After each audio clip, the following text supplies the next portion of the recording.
આ સાથે ગુજરાત ફર્સ્ટનું બઝર વાગી ચૂક્યું છે અને મારો સવાલ કે આખરે ક્યાં ફુરવર થઈ ગયા છે આ ખ્યાતિ કાંડના પાપી? બે લોકોના મોત થઈ ગયા, તેમનું પાપ આખરે છાપરે ચડીને પોકાર્યું, પરંતુ માત્ર એક ડોક્ટરને, ડોક્ટર પ્રશાંતને ઝડપીને હવે જાણે કે સંતોષ માની લેવામાં આવ્યો છે ને આ જે ડિરેક્ટરો છે, આ જે સંચાલકો છે, એવું લાગી રહ્યું છે કે કદાચ આ પોલીસ કરતા પણ એટલા બધા શાતિર છે કે ત્રણ ફરિયાદ દાખલ થઈ છે, છતાં પણ એક પણ ડિરેક્ટરને, એક પણ સંચાલકને હજુ સુધી પોલીસ સ્ટેશન જવાબ લખાવવા બોલાવવામાં આવ્યા નથી. સવાલ એ છે કે આ બધા ગાયબ ક્યાં થઈ ગયા છે? જ્યારે આખો બનાવ બન્યો ત્યારે આખો મામલો શાંત પાડવાનો, તેને ઠંડો પાડવાનો ખૂબ જ પ્રયત્ન કર્યો હતો. ચિરાગ રાજપૂતની વાત કરી રહ્યો છું કે સતત 2 દિવસ તેમણે મીડિયામાં આવીને બધી વાતચીત કરી હતી, પરંતુ હવે ચિરાગ રાજપૂત ક્યાંય છે જ નહીં. બીજા એક જે તેમના ડિરેક્ટર છે કાર્તિક પટેલ, તે કદાચ ઓસ્ટ્રેલિયામાં છે, તેમને પણ ઝડપવામાં નથી આવ્યા. બીજી બાજુ રાષ્ટ્રીય કોઠારી કે જે હજુ સુધી ક્યાંય મીડિયામાં સામે આવ્યા જ નથી, તે પણ તેમની કોઈ નોંધ લેવાતી નથી. ડોક્ટર સંજય હજુ પણ ગાયબ છે કે આમાંથી એક ઉપર જ મહોર લાગી છે કે ધરપકડ, બાકીના 4 ઉપર મહોર લાગે છે ફરાર ફરાર ફરાર અને ફરાર. હવે એક નવો સવાલ પણ અહીંયા ઉભો થઈ રહ્યો છે વિકાસ. ગઈકાલ સુધી આપણે એવું કહી રહ્યા હતા કે હવે ક્યાં ગાયબ થઈ ગયા, હવે તમે સામે આવો, હવે કેમ જવાબ નથી આપતા, પરંતુ આજે એક નવો સવાલ ઉત્પન્ન થઈ રહ્યો છે. નવો સવાલ એ ઉત્પન્ન થઈ રહ્યો છે કે શું ડોક્ટર પ્રશાંત વજીરાણી બલીનો એ બકરો છે કે જેને આગળ કરી દેવાયો છે, અને બાકીના જે 4 લોકો છે એનું સેટિંગ થઈ રહ્યું છે છેક ઉપરના પાયે? કેમ કે જેમની સીધી ભૂમિકા છે, જેમની સીધી જવાબદારી છે, ભલે સર્જરી કરી એટલે ડોક્ટર પ્રશાંત વજીરાણી પણ ગુનેગાર છે, અને એમની નજર હેઠળ જે આ બ્લોકેજ નહોતું ત્યાં સર્જરી થઈ એટલે એ પણ ગુનેગાર છે.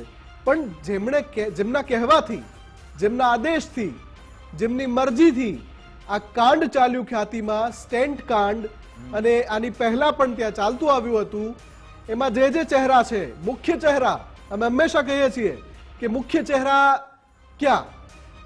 અત્યારે પણ એ જ સવાલ થઈ રહ્યો છે કે ડાયરેક્ટર ચિરાગ રાજપૂત કેમ હવે સામે નથી આવતા? શું સમય આપવામાં આવી રહ્યો છે એમને? વિદેશ પ્રવાસે કાર્તિક પટેલ છે તો એની શું પ્રોસિજર થઈ રહી છે? બાકીના રાજશ્રી કોઠારી હજુ સુધી મીડિયા સમક્ષ નથી આવ્યા. આ બધા જે બાકીના મુખ્ય જવાબદારો છે, જેમનાથી શરૂઆત થવી જોઈએ વિકાસ, એ હજુ સુધી આ બધા મોટા મગરમચ્છ છે મુફદ્દલ. આ લોકોના કારણે તો આ દર્દીઓનો ભોગ લેવાયો, આ આખી છેતરપિંડી આ લોકોના કારણે થઈ છે.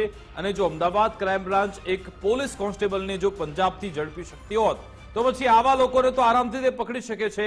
આખા ઘટનાક્રમને 6 દિવસ કરતા વધારે સમય વીતી ચૂક્યો છે. આખા ગુજરાતમાં તેની ચર્ચા થઈ રહી છે.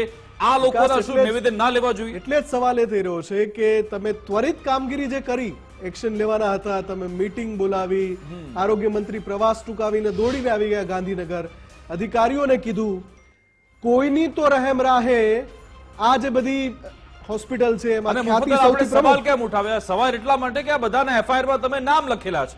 એવું નથી કે તમે એ લોકોના નામ નથી લખ્યા, તમે તમામના એફઆઈઆર માં નામ લખેલા છે. તો પછી જે લોકોના આરોપી તરીકે નામ આવે છે, શું તેમને સીધા પોલીસ સ્ટેશન ન બોલાવવો જોઈએ? જવાબ મળે છે હા. તો પછી આટલા 4-5 દિવસ વીતી ગયા છતાં પણ આ લોકોને કેમ બોલાવવા નથી આવતા? બીજી બાજુ આટલો બધો તેમને સમય મળી ગયો, આટલા સમયમાં શું તે કોઈ પુરાવાનો નાશ નહીં કરે? શું જે નિવેદન આપનાર લોકો, જે સાક્ષીઓ છે, શું તેમને આ લોકો પ્રભાવિત નહીં કરે, અથવા તો તેમને પણ કદાચ ત્યાંથી હટાવી ના દે? આવી ઘણી બધી શક્યતાઓ છે. એટલે આ કેસ ઢીલો થાય તે પ્રમાણેના પ્રયત્નો છે. ને જ્યારે પણ આવો ઘટનાક્રમ કાંડ થાય છે તેમાં, કેમ કે આ બધા જે મસલ્સ પાવર પણ ઉપયોગ કરે છે, મની પાવર પણ ઉપયોગ કરે છે, તેમની પાસે અઢળક રૂપિયો છે. આ અઢળક રૂપિયાના જોરે તે લોકો સિસ્ટમમાં છેડા કરતા હોય છે. પરંતુ આપણી સિસ્ટમ છે તે પણ મજબૂત છે. ભલે એ લોકો રૂપિયાને ઢગલા કરે, પરંતુ જે પ્રામાણિક અધિકારીઓ જો કામ કરશે તો પછી આ ડિરેક્ટરો, સંચાલકો ભલે ગમે એવા મોટા માથા કેમ ના હોય, તે આપણે બચશે. અત્યાર સુધીની જે પણ હકીકતો સામે આવી છે, એક વાત પણ આમાં ચોક્કસથી છે કે આરોગ્ય વિભાગના અધિકારીઓ જેમને ઓડિટ કરવાનું હતું, અથવા તો જેમની એકાઉન્ટેબિલિટી છે, જેમની જવાબદારી છે, એ અધિકારીઓની પણ મિલીભગત ખુલવી જોઈએ. મુફદ્દલ, આજે મહેસાણા જિલ્લાના આરોગ્ય અધિકારી એમ કહ્યું કે આરોગ્ય વિભાગ અંધારામાં રહી ગયા. આ જે કર્મીઓ છે, અમે અમારાથી ક્યાંક ભૂલ થઈ ગઈ, તેમણે પોતે સ્વીકાર કર્યો, કારણ કે આ હોસ્પિટલના લોકો આટલા સમયથી અહીંયા કેમ્પ કરતા હતા, આરોગ્ય વિભાગને તે વિશે ખબર જ ના પડી. એટલે મહેસાણાના જિલ્લા આરોગ્ય અધિકારી પોતે સ્વીકારી રહ્યા છે કે અમારા અહીંયા જે કર્મીઓ છે, અમારા કેટલોક સ્ટાફ છે તે અંધકારમાં રહે, એના કારણે જ આ લોકોને આ રસ્તો મળી ગયો પાપ કરવાનો, અને એ લોકો આખો આ કાંડ કરવાનો તેમને મોકો મળ્યો. તેમને એમ લાગ્યું કે હવે કોઈને ખબર નહીં પડે, પરંતુ જ્યારે પણ તમારો ઘડો ભરાય છે ને પછી બધાને ખબર પડી જતી હોય છે. મુફદ્દલ, બિલકુલ. અને હું જે વાત કરી રહ્યો હતો કે આરોગ્ય વિભાગના કેટલાક અધિકારીઓ સીધી રીતે આ ખ્યાતિ અને એના જેવી બીજી જેટલી હોસ્પિટલમાં આ પ્રકારના કાંડ ચાલતા હશે, લોકો તો જાગૃત થઈ ગયા હશે, કેમ કે છેલ્લા આટલા દિવસથી સતત માધ્યમોમાં, ટેલિવિઝન માધ્યમોમાં, પ્રિન્ટ માધ્યમોમાં, ઇન્ટરનેટ પર સૌથી વધારે આનો પર્દાફાશ થઈ રહ્યો છે, વિગતો સામે આવી રહી છે, સત્ય સામે આવી રહ્યું છે. એટલે લોકો જાગૃત થઈ ગયા હશે કે ભાઈ આ રીતે આયુષ્યમાન કાર્ડમાંથી પૈસા ખાટવા માટે, તિજોરી ભરવા માટે, જેને બ્લોકેજ જ ના હોય, જેમની નળીઓ એકદમ સાફ હોય, એમને પણ સ્ટેન્ટ નાખવાનું કાંડ ખ્યાતિ જેવી અલગ અલગ હોસ્પિટલમાં ચાલતું હશે.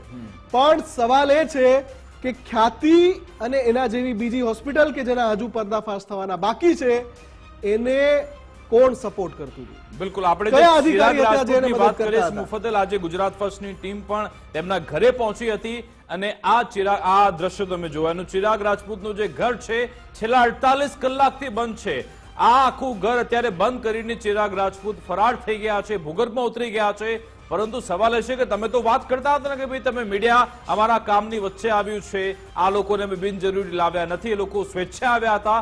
જો એ સ્વેચ્છા આવ્યા હતા, તમે જો સાચા હતા, તો ત્યારે ઘર બંધ કરીને તમારે જવાની કેમ ફરજ પડી? તમને સવાલ થવો જોઈએ. તમે જો સાચા છો તો પછી તમે સામે વધુ એક તમે માનહાનિનો દાવો કરો, તમને એવું લાગી રહ્યું છે કે આ બધું ખોટું થઈ રહ્યું છે, તો પછી કરો એમ, પરંતુ ના, કારણ કે તમે ખોટા છો, તમારા મનમાં, તમારા પેટમાં પાપ છે, એના કારણે તમે ગાયબ થયા છો. પરંતુ પોલીસની કામગીરી પર અહીંયા સવાલ થઈ રહ્યો છે, એટલે પોલીસ અહીંયા વધારે એલર્ટ થવું પડે છે, વધારે કામગીરી કરવી પડશે, કડક કાર્યવાહી કરવી પડશે, કારણ કે ગૃહ રાજ્યમંત્રી પણ આજે કહ્યું કે અલગ અલગ કડક વધારે કલમ આમાં આગળ પણ ઉમેરવામાં આવશે. એટલે કે વિશ્વાસ છે અમને આખી આ સિસ્ટમ પર, પરંતુ જો આ રીતે આ બધા ભાગતા રહ્યા, ફરતા રહ્યા, તેમને જો સમય મળતો રહ્યો તો પછી આ કેસ નબળો પડશે, તે વાત ચોક્કસ છે. મુફદ્દલ.